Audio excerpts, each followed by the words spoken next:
Logement inaccessible suite à un incendie ou une explosion, incapacité de travail après un attentat.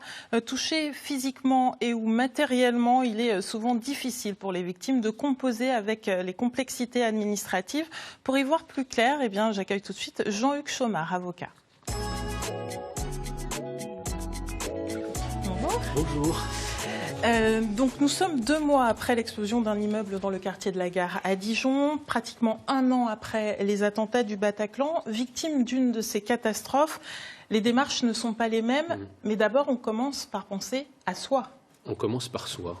Vous savez, quand on subit un événement comme celui-ci, le traumatisme personnel, il est aussi important qu'il est varié.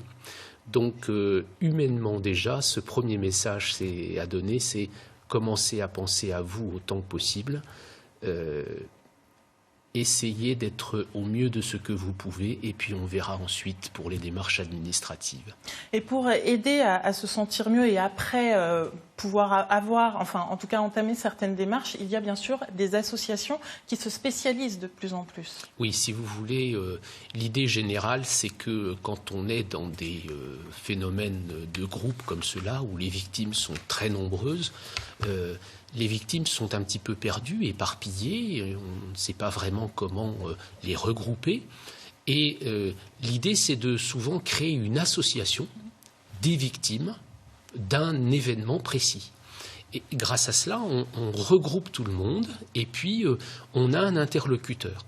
Les services administratifs et judiciaires ont un interlocuteur, c'est l'association, et puis chacune des victimes a un interlocuteur, c'est cette association. Une fois qu'on a pensé à soi, par quoi peut-on commencer ? En droit. Déjà en droit. On commence par s'assurer qu'on est bien répertorié comme victime. Et puis ensuite, on va voir une association de victimes d'infraction. Il existe des associations qui sont là pour vous aider, même s'il ne s'agit pas d'un événement aussi exceptionnel que celui que nous connaissons. Je parle de la DAVIP, parce que tout le monde la connaît, mais je parle aussi de la permanence victime de l'ordre des avocats. Il y a des avocats qui sont là pour vous aider, pour vous donner les premières clés et pour vous accompagner.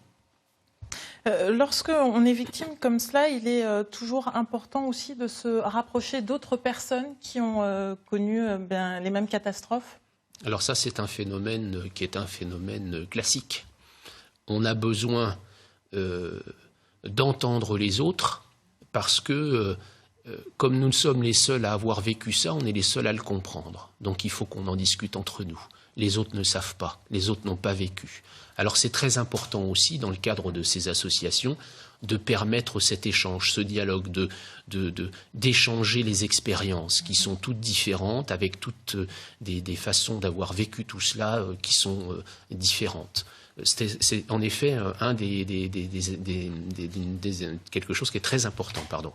Et en cas de procès, vous conseillez donc de se constituer partie civile ? Alors ça, c'est aussi un autre élément qui est important. Une victime, elle a besoin d'être reconnue comme telle. Ça, c'est très classique.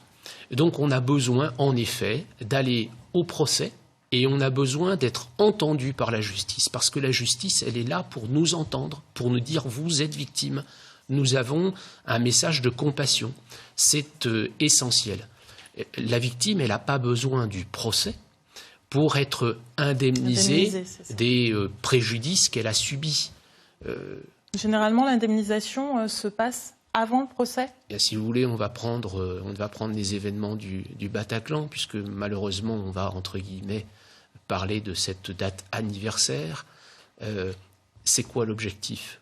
L'objectif pour l'État, c'est de permettre à ce qu'on appelle le fonds de garantie d'indemnisation des victimes, de permettre à ces victimes d'être indemnisées le plus rapidement possible.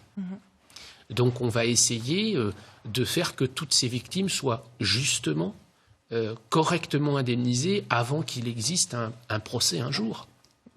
Parce que problème de délai après. Parce que problème de délai, parce que vous savez qu'il y a un auteur présumé en prison, vous avez compris qu'il ne disait rien, vous avez compris qu'on n'attendrait rien de lui. Et donc, cette dimension-là, pour les victimes, elle est à prendre en considération. Une victime, elle a besoin que son préjudice soit réparé.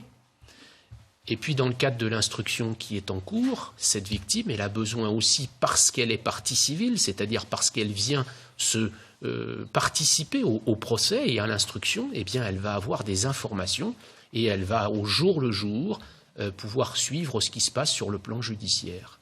Merci pour toutes ces informations, Jean-Hugues Chaumard. Et puis,